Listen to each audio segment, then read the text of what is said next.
Baik, Assalamualaikum warahmatullahi wabarakatuh. Alhamdulillahirrahmanirrahim. Wassalatu wassalamu ala Muhammadin wa ala alihi washabihi ajma'in.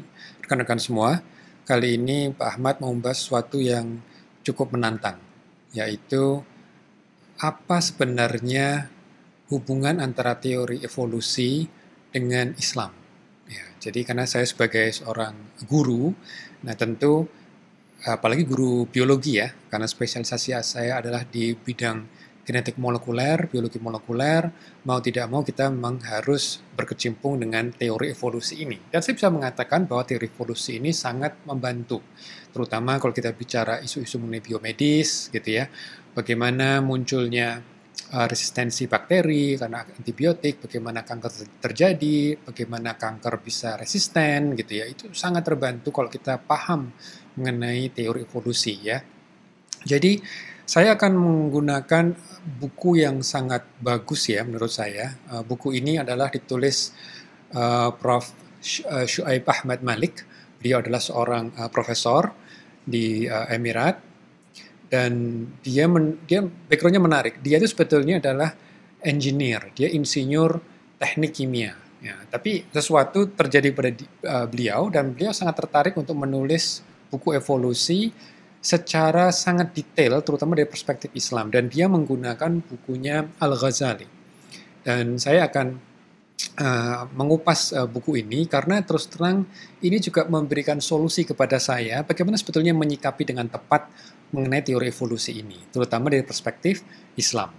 Buku ini free, bisa di-download bukunya ya, di e-booknya itu gratis, dan no problem, jadi kita sekarang bisa bahas bagaimana Brother Syuaib Malik ini menyampaikan mengenai teori evolusi ini, apa hakikat teori evolusi itu sendiri, lalu beliau akan menunjukkan bagaimana pandangan ulama-ulama Islam tentang teori evolusi ini, dan bagaimana seharusnya kita dudukkan isunya. Ya, oke. Baik, kita akan mulai pendekatannya dengan apa itu teori. Kalau kita bicara mengenai teori, itu tentu tidak bisa dilepaskan dari keilmuan. Ya. Nah, kalau kita bicara keilmuan, ada dua macam keilmuan yang relevan untuk kita bahas, yaitu keilmuan di bidang studi Islam dan juga tentang studi sains. Oke. Nah, kalau kita bicara mengenai studi Islam, itu ada apa disebut dengan Islamic Legal Theory. Ya. Dalam bahasa Arab ini disebut dengan usul fikih. Jadi ini adalah apa yang disebut dengan rumus-rumus, ya, bagaimana kita menggali hukum, gitu ya. Nah, kalau kita bicara dalam konteks studi Islam, maka subjek bahasannya biasanya ada dua utamanya, yaitu terkait dengan keyakinan dan juga terkait dengan amal perbuatan. Ya. Jadi apa yang saya maksud dengan ini adalah begini. Jadi seorang Muslim itu didefinisikan itu berdasarkan pertama keyakinannya, apa yang dia harus yakini, dan apa yang harus dia lakukan, yaitu amal perbuatannya. Nah, dalam hal keyakinan ini disebut dengan akidah, dan topik bahasannya adalah misalnya hal yang ghaib misalnya. Misalnya apakah ada dunia sebelum kita lahir gitu ya, itu kita di dunia apa, kalau misalnya itu ada apa enggak, apa yang harus kita yakini tentang dunia tersebut. Lalu yang berikutnya adalah setelah kita mati. Nah, apa yang terjadi setelah kita mati? Nah, hal seperti ini yang terkait dengan akidah, ya, tentang keyakinan. Dan sedangkan kalau kita bicara amal perbuatan, itu beda lagi. Kalau amal perbuatan ini kekinian, yang sekarang ini. Sekarang ini apa hukumnya untuk kita mencari nafkah? Kalau saya lapar, boleh nggak mencuri?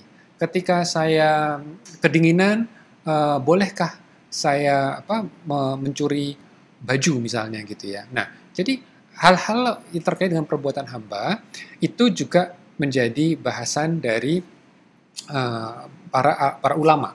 Nah, cuma yang dibahas di sini kalau kita bicara usul fikih atau Islamic Legal Theory, teori hukum Islam, itu kita perlu ketahui dari sisi luaran hukumnya. Ya, jadi kalau tadi adalah subjek bahasannya, ya, subjek bahasannya mengenai apa yang kita yakini, dan kalau kita bicara subjek bahasan mengenai amal perbuatan itu bagaimana kita menghukumi perbuatan kita gitu ya. Nah, kalau luarannya apa? Jadi kalau misalnya kita terapkan teori hukum Islam ini, nanti kita akan membahas mengenai apakah meyakini ini bisa mengeluarkan kita dari Islam atau masih dalam koridor Islam. Apakah dia masih Muslim atau dia sudah keluar dari keyakinan seorang Muslim. Apakah dia Muslim atau non-Muslim misalnya gitu ya. Jadi ini adalah ada batasannya. Karena kalau nggak ada batasannya ya berarti apa artinya seorang Muslim kan gitu. Apakah dia menjadi mu'alaf, dia berarti masuk dalam Islam, atau dia murtad, berarti keluar dari Islam. Nah itu hal-hal yang dibahas para ulama ketika mereka bicara usul fikih yang kaitannya dengan keyakinan atau akidah. Sementara dalam hal perbuatan, nanti luaran dari kajian-kajian teori hukum itu adalah apakah perbuatan ini hukumnya wajib, apakah itu sunnah atau mandub, apakah itu mubah, apakah itu makruh, ataukah itu haram. Bagi rekan-rekan yang belajar di SD harusnya sudah hafal ya apa definisi dari amal perbuatan tersebut. Nah, lalu bagaimana sumber hukum yang dipakai? Jadi kalau para ulama membahas mengenai akidah, itu penting sekali mereka melihat dalilnya. Nah, dalilnya sedikit perbedaan yang digunakan untuk akidah dan yang digunakan untuk amal perbuatan. Makanya hati-hati ya. Jadi misalnya begini, apakah seseorang yang melakukan kejahatan itu masih muslim atau tidak? Gitu ya. Karena kita jangan sampai menjadi seorang yang berlebihan ya. Oh, dia banyak melakukan dosa berarti dia seorang kafir misalnya gitu. Enggak seperti itu. Jadi kita tetap harus tahu mana koridor keyakinan, mana koridor amal perbuatan. Nah, untuk keyakinan atau akidah, para ulama menggunakan dalil yang sifatnya apa yang disebut dengan sumbernya harus tawatur. Apa itu tawatur? Tawatur itu contohnya yang mudahnya adalah Quran dan hadis yang mutawatir. Jadi Quran itu adalah contoh yang bagus untuk yang contoh tawatur. Artinya apa? Ketika Nabi menyampaikan kepada manusia, itu banyak sekali manusia yang mendengar secara independen dari Nabi, ya, secara mandiri. Jadi mereka tidak bersekongkol untuk mengingatnya gitu, enggak. Jadi mereka secara independen, mereka hafalkan dan mereka bunyikan itu dengan ayatnya sama persis gitu ya. Nah, karena di sini secara independen ya, artinya apa? Itu bisa dibilang nol kemungkinannya bahwa itu fabrikasi. Nah, maka Quran itu adalah tawatur karena dia dinarasikan dari banyak sekali sumber ya. Para sahabat itu kan dia punya background berbeda-beda, bukan satu keluarga Bani Hashim misalnya gitu, enggak, itu dari berbagai macam orang, dan ketika mereka menyampaikan Quran itu sama gitu. Makanya itu disebut dengan tawatur. Itu kalau kita bicara Quran. Dan Rasulullah juga menyampaikan satu hadis, misalnya perkataan Rasulullah misalnya ya, apa yang beliau sampaikan gitu kan.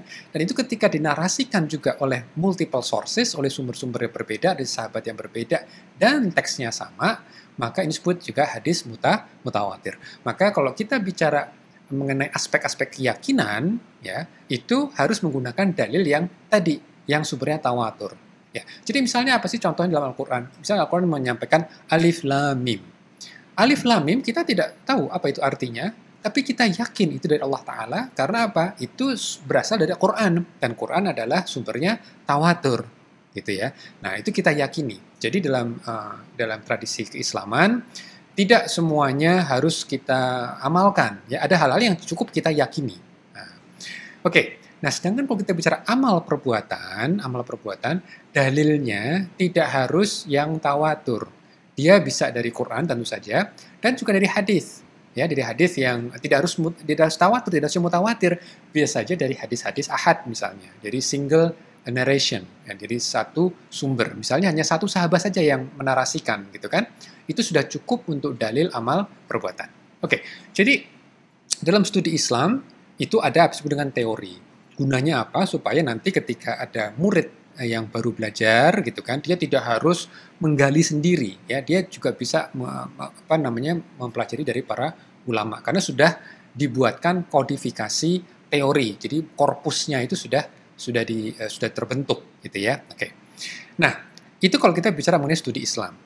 Ada yang disebut dengan teori hukum Islam. Nah, ada juga yang disebut dengan teori di bidang sains. Nah, ini disebut dengan scientific theory. Kalau kita bicara mengenai scientific theory, mungkin saya akan share ya mengenai polling yang saya lakukan di Instagram @ahmadrusdan, dan ini saya akan komentari apa yang teman-teman jawab ya dari pertanyaan saya. Nah ini, sebelum kita mendefinisikan apa itu teori gitu ya, ini ada 3 pertanyaan sebetulnya yang saya sampaikan, yaitu apakah scientific law itu lebih tinggi daripada scientific theory? Nah, jadi kalau dalam sains itu kan ada yang namanya hukum, ada juga yang namanya teori. Nah, misalnya ada namanya teori gravitasi, tapi juga ada namanya hukum termodinamika, gitu kan. Uh, ada juga hukum Bernoulli, gitu kan. Nah, ada juga teori Kuman, misalnya gitu ya. Nah, dari 2 penggunaan kata ini, apakah kalau disebut dengan hukum itu lebih tinggi nilainya, derajat tanda kutip apa ya, keakuratannya misalnya gitu ya, dibandingkan kalau ini teori gitu ya. Oke. Nah, ini yang menarik dari jawaban rekan-rekan saya di Instagram, sekitar 70% mengatakan kalau itu sudah menjadi hukum, itu lebih kuat kedudukannya daripada teori, gitu ya. Nah, ini menarik. Saya juga berpikir kenapa dia berpikir seperti itu ya. Tapi sebetulnya dalam sains, apakah itu hukum, apakah itu teori, itu kedudukannya sama. Bedanya di mana sih kalau kita bicara mengenai hukum? Kalau kita bicara mengenai hukum, itu yang dimaksud adalah bagaimana sains itu menarasikannya dalam bentuk formulasi matematika, dalam bentuk rumus. Nah, jadi um, hukum itu sebetulnya teori juga, tapi teori yang memiliki persamaan, memiliki rumus matematika. Jadi misalnya hukum termodinamika. Hukum termodinamika mengatakan energi tidak dapat diciptakan ataupun dimusnahkan, namun dapat diubah dari satu bentuk ke bentuk lainnya. Itu ketika dinarasikan dalam bentuk kalimat. Tapi dia juga bisa dicerminkan dalam bentuk rumus. Nah, ini rumusnya, delta Q sama dengan delta W plus delta U. Gitu, ya kan? Oke. Itulah disebut dengan hukum. Ya. Tapi dalam sains tidak semuanya bisa dibuat rumus. Ya kan? Contoh misalnya dalam biologi ada namanya teori kuman penyakit, germ theory. Oke? Nah, germ theory ini mengatakan bahwa penyakit itu disebabkan oleh kuman, gitu ya. Nah, kalau dulu di zaman kegelapan kan seakan-akan penyakit itu disebabkan sesuatu yang nggak jelas, gitu ya. Misalnya ada sesuatu di udara kita, gitu kan, ada miasma, gitu misalnya. Nah, atau misalnya karena kutukan, misalnya, gitu ya, atau karena makhluk halus, gitu. Ya, sebenarnya kita juga tahu sebagian dari makhluk halus itu ya mungkin kuman itu ya, bakteri itu, gitu. Nah, jadi kalau kita lihat teori itu tidak selalu bisa disampaikan di dalam bentuk rumus matematika. Bisa juga dalam bentuk narasi. Makanya salah satu manifestasi dari teori kuman itu adalah apa disebut dengan postulat Koch, di mana dia mengatakan kalau misalnya penyakit antraks itu ada makhluk mikrobanya, maka makhluk tersebut harus bisa diisolasi. Dan ketika diisolasi dan dimurnikan, dipindah ke makhluk lain yang sehat, maka makhluk yang sehat itu, hewan yang sehat itu akan juga mengalami apa yang disebut dengan penyakit yang sama. Nah, itulah konsep dari teori. Jadi sebetulnya kalau kita lihat antara teori sama hukum, ya itu sebetulnya sama saja gitu ya. Oke, jadi ini tadi ada beberapa yang ini ya. Jadi yang pertama ya mengenai hasil polling tadi. Oke. Nah, yang berikutnya. Nah, kalau kita sudah mengetahui konsep mengenai hukum dan teori bahwa keduanya sama sebetulnya, hanya beda representasinya, beda dalam menarasikannya gitu ya. Nah, bagaimana dengan berikutnya? Hukum kekekalan energi bertentangan dengan Islam. Nah, ini. Tadi yang barusan saya sebutkan ya, hukum kekekalan energi itu bertentangan dengan Islam. Nah, ini yang menarik. Jadi, mayoritas rekan-rekan saya, follower saya di Instagram saya gitu kan, tidak setuju kalau itu bertentangan. Ya, salah. Ya. Yang mengatakan benar bertentangan itu minoritas, 22%. Oke. Tapi mayoritas mengatakan nggak bertentangan. Ya, jadi kita santai aja gitu ya. Kalau kita belajar hukum kekekalan energi gitu ya. Nah, sementara sekitar 23% mengatakan yaitu tidak relevan gitu ya. Ini sesuatu yang tidak relevan lah gitu. Oke. Nah, sebetulnya kalau kita lihat bertentangan apa tidak, coba kita cek ayat ini. A'udzubillahi minasyaitonirrajim. Wa yabqa wajhu rabbika dzul jalali wal ikram. Oke. Dan tetap kekal zat Tuhanmu yang mempunyai kebesaran dan kemuliaan. Ya. Terjemahan dari Quran surat Ar-Rahman 27. Oke. Nah, ini menarik ini. Jadi kalau dilihat dari bahasan Quran, sebetulnya siapa sih yang kekal? Gitu. Apakah energi itu termasuk kekal? Kan tadi kan pertanyaannya hukum kekekalan energi.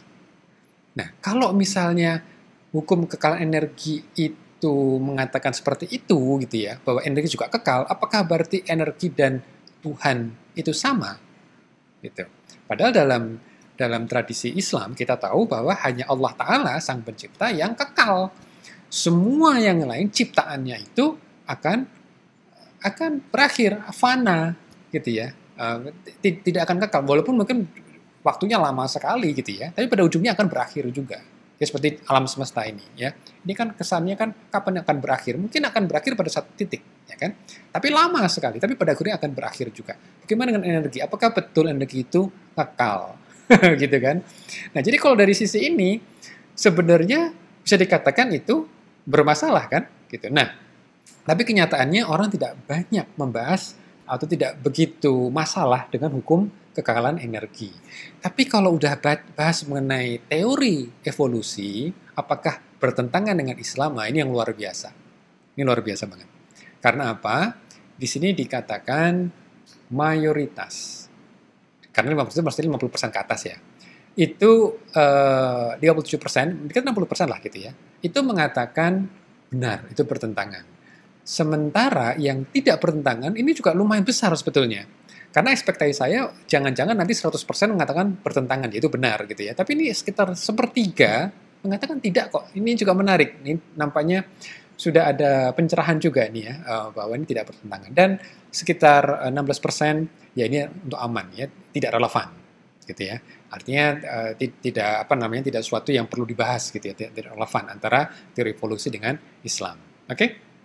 Nah, jadi kalau kita bahas mengenai evolusi ini ya, teori evolusi ini, coba kita dudukkan dulu ya. Apa sih itu teori gitu ya. Jadi kalau kita bicara teori dalam sains, itu jangan dianggap arti teori itu seperti kayak orang awam ya. Oh, ini kan cuma teori kita. Ya, misalnya nih Pilpres kemarin gitu. Ada orang yang mulai berpikir jangan-jangan nih ada kecurangan misalnya seperti gitu ya. Mulai berteori itu ya. Bagaimana angkanya kok bisa tetap sama gitu ya. Kira-kira ada teori, mungkin ada sesuatu lah gitu dalam servernya. Nah, bukan seperti itu. Teori dalam sains itu sebetulnya adalah bagaimana manusia itu berusaha membuat model untuk menjelaskan apa yang mereka lihat di dunia, kekinian, apa yang mereka bisa indera. Makanya emang pendekatan sains itu pendekatan positivisme. Jadi dia harus melihat dulu, gitu, ada apa tidak, gitu ya. Itu karena memang ada keterbatasan di sana. Jadi manusia membuat model untuk menjelaskan. Lalu ketika sudah bisa menjelaskan fenomena yang mereka lihat, model itu akan sangat berguna ketika dia bisa memprediksi. Nah, jadi kalau misalnya kita bicara hukum kekekalan energi gitu ya, itu kan kita bisa memprediksi. Misalnya inputnya energi sekian, outputnya kira-kira berapa banyak. Jadi kalau saya bisa input sekian banyak bahan bakar, roket itu kira-kira bisa melenting berapa jauh misalnya gitu. Ya kan banyak asumsi di sana ya kan, dan itu sangat berguna kalau kita misalnya menggunakan teori dalam sains. Nah, kalau dalam hal biologi, memang kita perlu juga kan bertanya ya, wah subhanallah kok banyak banget nih keragaman dari di tanaman, hewan gitu kan, di dunia ini betul-betul banyak diversity, gitu, biodiversity gitu. Nah, dari keragaman yang luar biasa tadi itu, ya kan kita juga tahu yang namanya ayam ya. Ayam itu kan juga beragam. Ada yang warnanya hitam, ada yang warnanya putih gitu ya. Lalu kalau ditanya duluan mana? Antara telur atau ayam? Atau kalau mana duluan antara ayam atau telur gitu ya. Nah, kalau kita bicara menggunakan konsep evolusi itu sebetulnya konsep inilah perubahan memang. Ya, jadi evolusi itu perubahan. Cuma Jangan selalu diartikan berubah ke arah yang selalu lebih bagus. Ya, pokoknya intinya berubah aja gitu ya. Nah, bagaimana sih makhluk itu berubah? Nah, teori evolusi mengatakan itu memerlukan dua hal. Harus adanya keragaman dan harus adanya seleksi alam atau mungkin tekanan alam. Jadi dari keragaman tadi itu akhirnya mana yang tertekan, ya mana yang terseleksi oleh alam yang akhirnya dia bisa meneruskan sifatnya ke generasi berikutnya. Nah, akhirnya yang terseleksi out gitu ya, yang mereka tidak lolos seleksinya ya mereka akhirnya died out. Mereka akhirnya tidak bisa memberikan keturunan lagi, akhirnya muncul tanda kutip makhluk yang sudah berubah minimal dari sifat-sifatnya gitu ya. Nah, teori evolusi ketika dibuat oleh Darwin, ketika Darwin mencetuskan Origin of Species, ketika beliau menulis buku mengenai Origin of Species, dia belum paham genetik. Makanya memang agak unik ya ketika kita baca bukunya Darwin gitu ya. Dia ketika berusaha menjelaskan bagaimana sih keragaman itu muncul gitu ya. Bagaimana sifat-sifat itu bisa diwariskan kepada keturunan berikutnya. Karena beliau belum paham mengenai genetik. Nah, tapi setelah hukum Mendel itu sudah mulai diangkat ya di tahun 1930-an, nah orang-orang mulai klik, mulai bisa menyatukan antara teori Darwin dan hukum Mendel, yaitu pewarisan genetik. Makanya sekarang istilahnya ya, apa yang disebut dengan neo-Darwinism. Jadi neo-Darwin evolusi, teori evolusi. Kenapa? Karena disinilah ada kontribusi yang sangat penting dari Mendel untuk akhirnya menjelaskan bagaimana keragaman itu bisa diwariskan.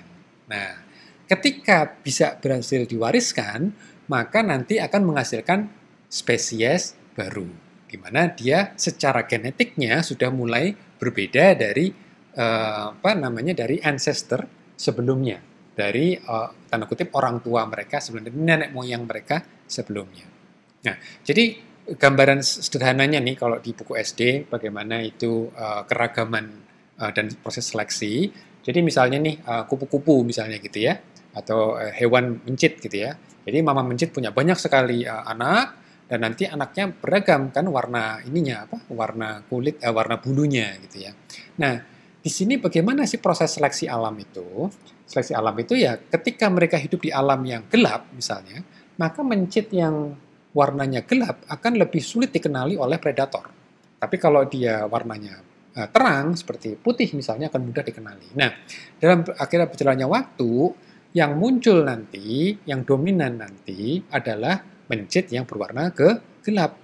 Karena mereka tidak ketahuan oleh predator sehingga sifat mereka, ya tentu sekarang kita tahu sifat tersebut karena ada genetiknya, ada gen yang menyandi bulu yang warna gelap tadi itu, maka nanti akhirnya muncul tanda kutip spesies baru. Jadi ini singkatnya seperti ini.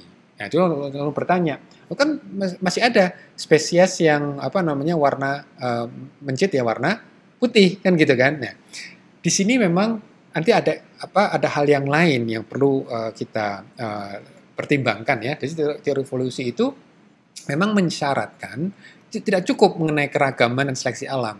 Dia perlu ada yang disebut dengan waktu yang lama.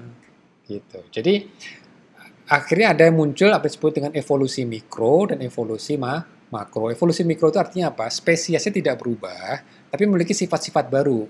Sementara kalau evolusi makro, spesiesnya sendiri sudah mulai terbentuk, terpisah. Gitu ya. Dan itu perlu waktu yang sangat lama.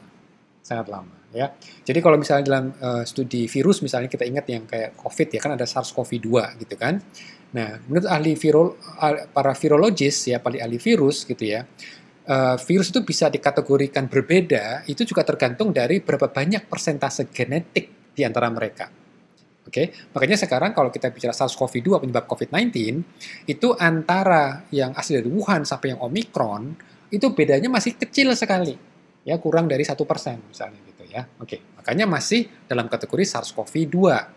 Tapi SARS-CoV-2 dengan SARS-CoV-1 dengan SARS itu sudah berbeda lebih dari itu ada batasannya. Jadi ambang berapa persen perbedaan genetik di antara dua virus itu sehingga bisa dikelompokkan secara berbeda. Jadi artinya apa? Kalau dia mau menjadi spesies yang berbeda, maka perlu waktu yang sangat lama. Oke? Nah, Jadi ada tiga implikasi dari evolusi, yaitu satu, untuk bisa spesiasi, jadi muncul spesies baru, waktunya harus lama.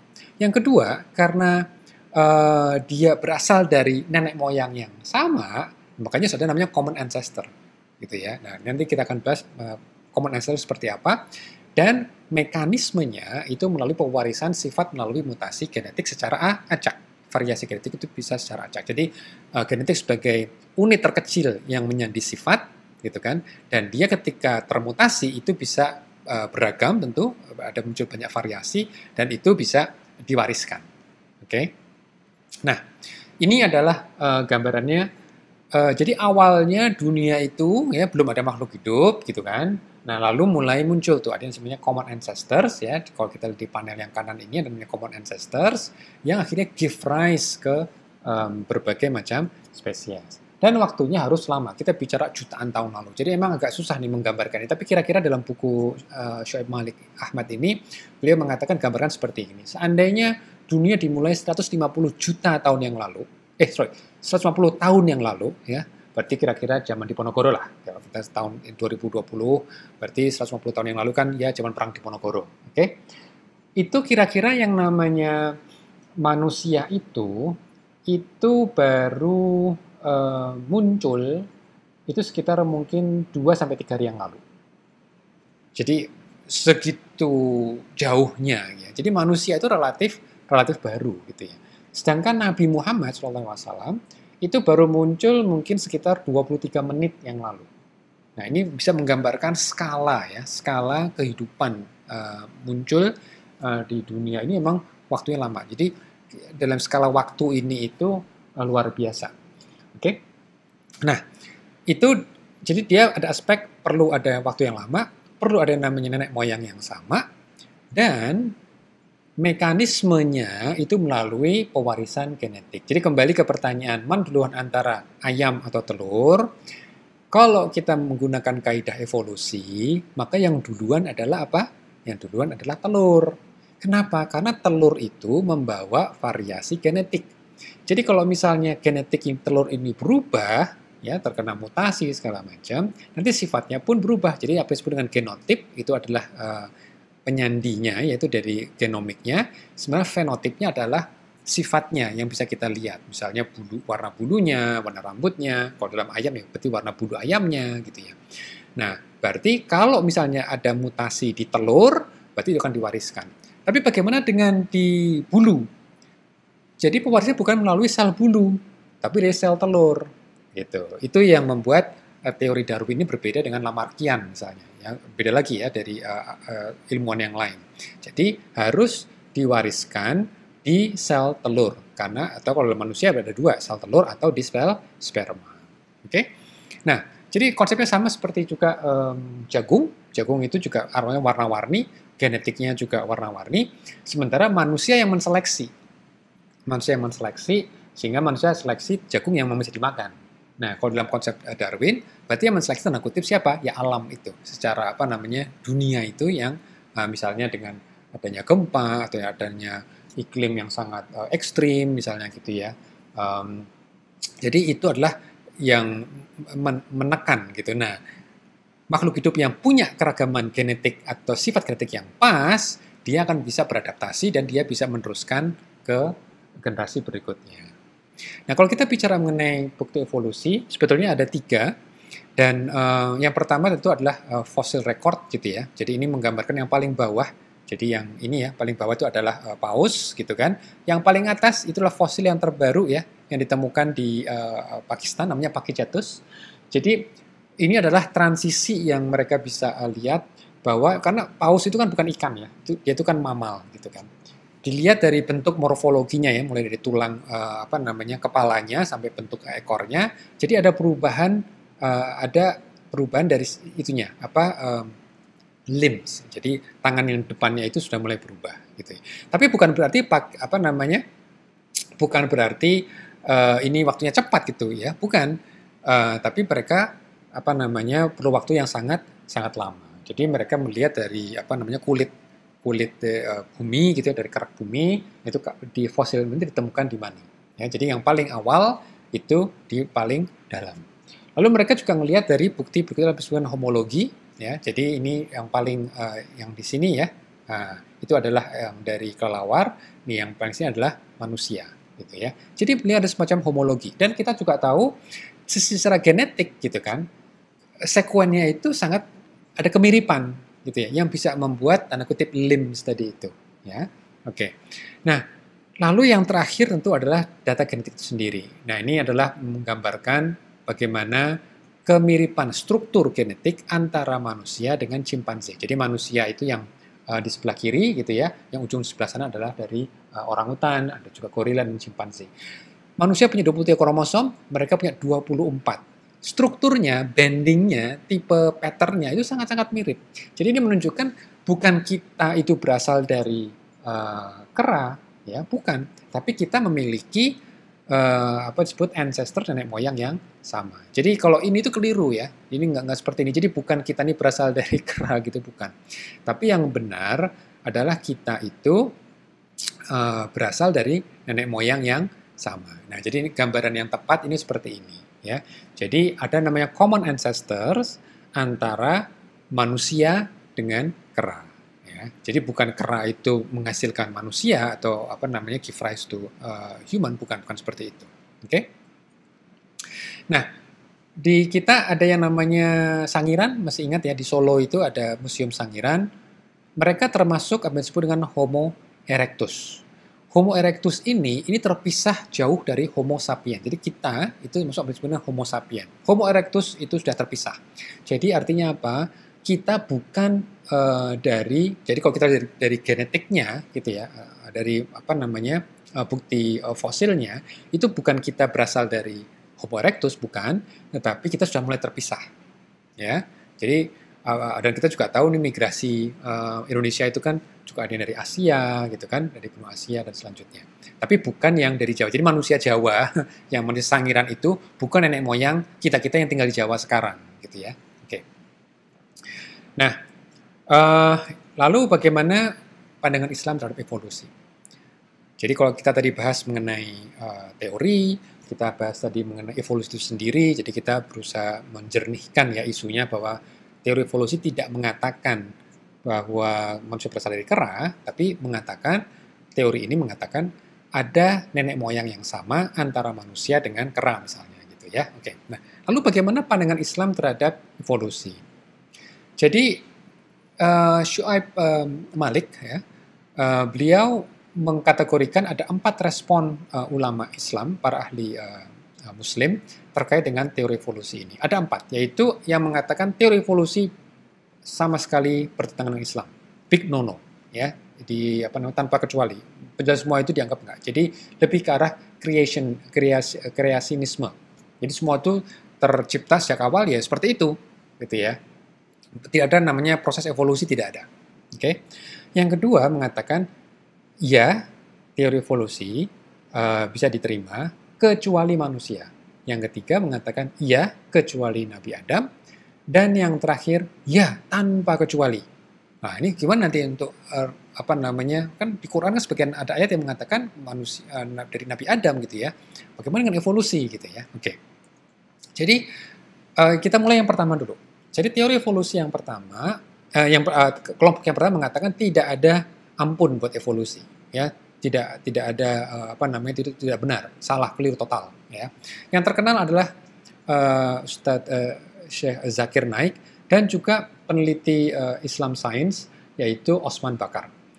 Jadi menurut Zakir Naik, unfortunately beliau mengatakan ini hanya teori, tapi tadi sudah saya sampaikan bahwa teori evolusi itu bukan sekedar teori. Dia mengambil dari berbagai data tadi, data fosil, data homologi, dan juga sekarang data genetik gitu ya, untuk melihat indikasi adanya pewarisan sifat ya oleh nenek moyang yang sama.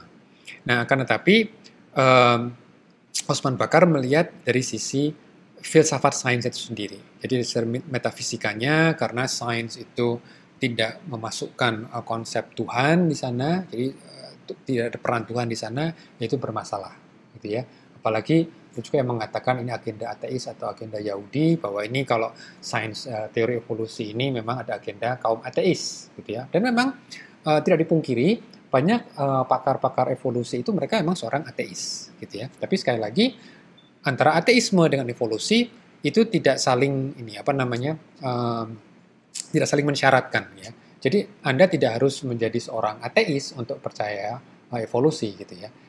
Karena ketika orang menjadi ateis itu ya karena ateis aja, dia punya alasan yang berbeda dari teori evolusi sebetulnya. Dan mereka juga mengatakan Syekh Zakir Naik dan Osman Bakar bahwa ini bertentangan dengan Quran. Dan memang cukup banyak mayoritas Muslim mungkin meyakini yang kelompok satu ini. Jadi teori evolusi tidak tidak ada ruang sama sekali ya, bertentangan total. Nah, sementara ada yang mengatakan seperti Syekh Yasir Qadhi, dia mengatakan evolusi bisa diterima kecuali manusia. Jadi artinya apa? Hewan, tanaman, mereka semua berevolusi kecuali manusia.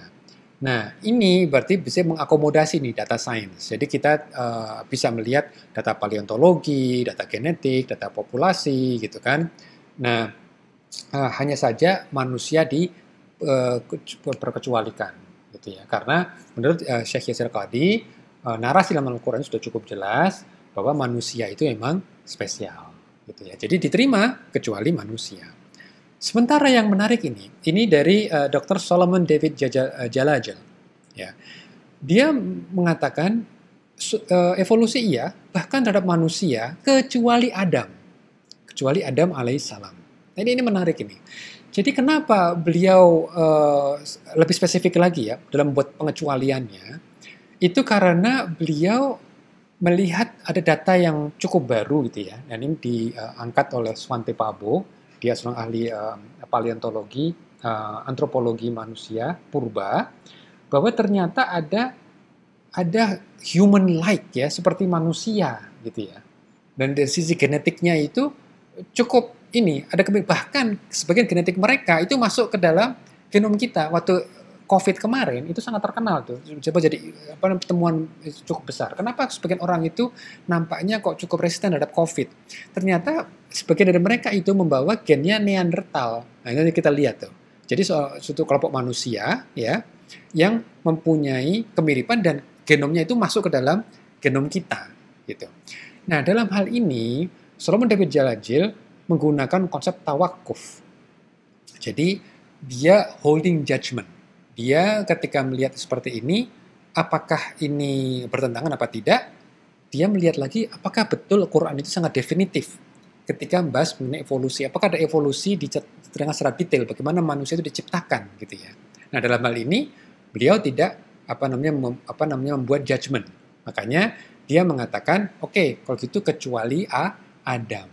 Kenapa? Karena Adam itu dalam banyak narasi di Al-Quran, dia memiliki suatu keunikan yang sangat berbeda sekali gitu ya dari makhluk-makhluk Allah yang lain, sehingga ini bagian dari mukjizat. Nah, jadi ini bagian dari mukjizat Allah Ta'ala diciptakannya Adam. Karena emang kalau kita lihat ini luar biasa, kita mirip sekali dengan banyak primata gitu ya. Tapi dari sisi kemampuan kita gitu ya. Kalau kita evolusi itu kan ketika mereka harus berenang, kan harus dikecilkan tangannya misalnya gitu. Dia harus adaptasi sehingga bentuk ekornya seperti seperti ikan gitu ya. Manusia itu kan unik. Ketika dia harus berenang, dia kan nggak harus merubah dirinya kan. Dia bisa menciptakan alat untuk bisa menyelam kalau perlu. Demikian juga untuk terbang, dia tidak harus berevolusi menjadi burung, gitu kan, manusia setengah burung. Dia bisa menciptakan alat untuk bisa terbang. Itu keunikan manusia, gitu ya. Nah, makanya di sini menurut Solomon David Jalajil, evolusi itu diterima kecuali manusia. Dari sini menggunakan konsep tawakuf. Nah, memang ini yang juga menarik ya, karena masih ingat di Al-Baqarah, Quran Surah Al-Baqarah 30, itu kan para malaikat sempat bertanya ya. Nah, ini ayatnya seperti ini, auzubillahi minasyaitonir rajim, wa idz qala rabbuka lil malaikati. Jadi ketika Allah Ta'ala, ingatlah ketika Allah Ta'ala itu berfirman kepada para malaikat, inni ja'ilun fil ardi khalifah. Ya, Allah mengatakan rencananya kepada para malaikat, Allah akan menjadikan khalifah di muka bumi ini.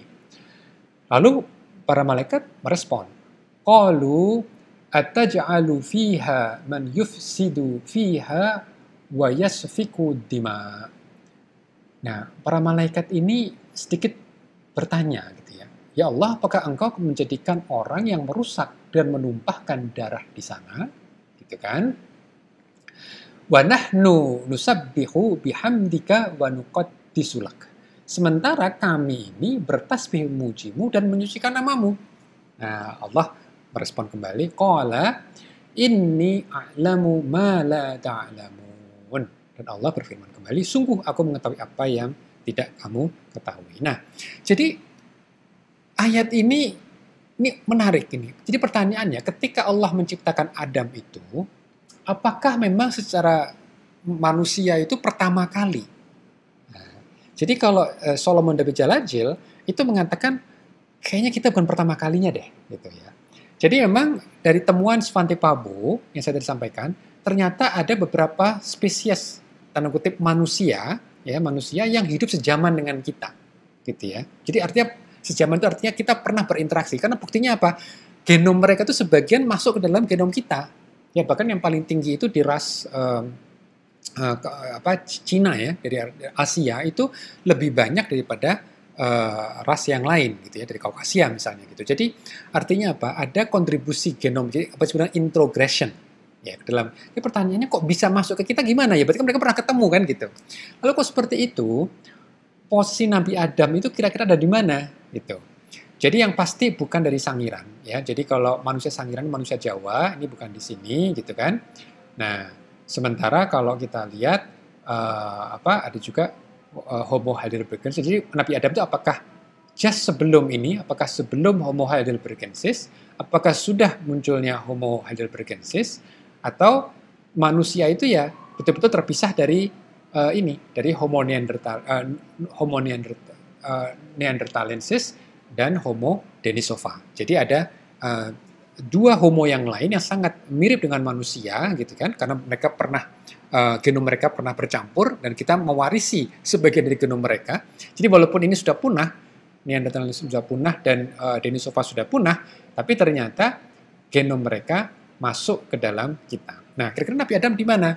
Nah, disinilah jadi menarik. Menurut Jalajil, kita ini berbeda. Nah, secara otak memang kita juga berbeda. Ini luar biasa manusia itu rasio otak dengan tempurung kepala mereka itu kita yang paling tinggi gitu ya. Jadi walaupun kita bukan makhluk terbesar ya di dunia, tapi rasio otak kita ini memang jauh lebih besar daripada makhluk Allah yang lain. Oke.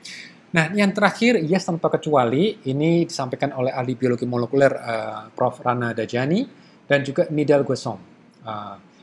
Mereka berdua sebetulnya mengatakan bahwa Islam dan sains tidak mungkin bertentangan, ya, karena sumber ilmunya sama di Allah Ta'ala, ya kan? Tapi mungkin cara kita menafsirkan ayat Quran itu yang perlu mempertimbangkan konsep metaforikal, gitu ya.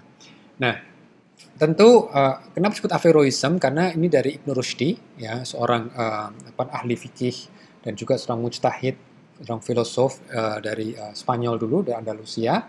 Dia nggak pernah mendengar tentang evolusi, jadi menarik bagaimana beliau, kalau seandainya beliau mendengar ya, bagaimana respon beliau gitu ya. Tapi di sini menunjukkan bahwa harus ada kesamaan, harus ada harmoni gitu. Nah, menurut dua pakar ini, dua ahli Muslim ini, mereka mengatakan ya harus ada upaya baca ulang. Jadi jangan letterlek misalnya gitu, jangan secara literal. Ya ketika Adam diciptakan itu jangan dibaca secara literal. Mungkin bisa secara metaforikal. Hanya saja ada catatan dari Dr. Shoaib Ahmad Malik bahwa pendekatan dua ilmuwan Muslim ini, karena Dr. Nidal Gossom sendiri adalah seorang astronomi, Dr. Rana Dajani adalah seorang molecular biologist, mereka nampaknya agak ke arah scientism. Jadi seakan-akan semua harus dengan lensa sains. Oke. Lalu bagaimana seharusnya kita? Nah, teori evolusi ini kalau menurut hemat saya, bagaimana kata Pak Ahmad? Kalau menurut saya, intinya begini. Teori evolusi itu sebagaimana dalam fisika apa disebut dengan hukum kekekalan energi, hukum termodinamika.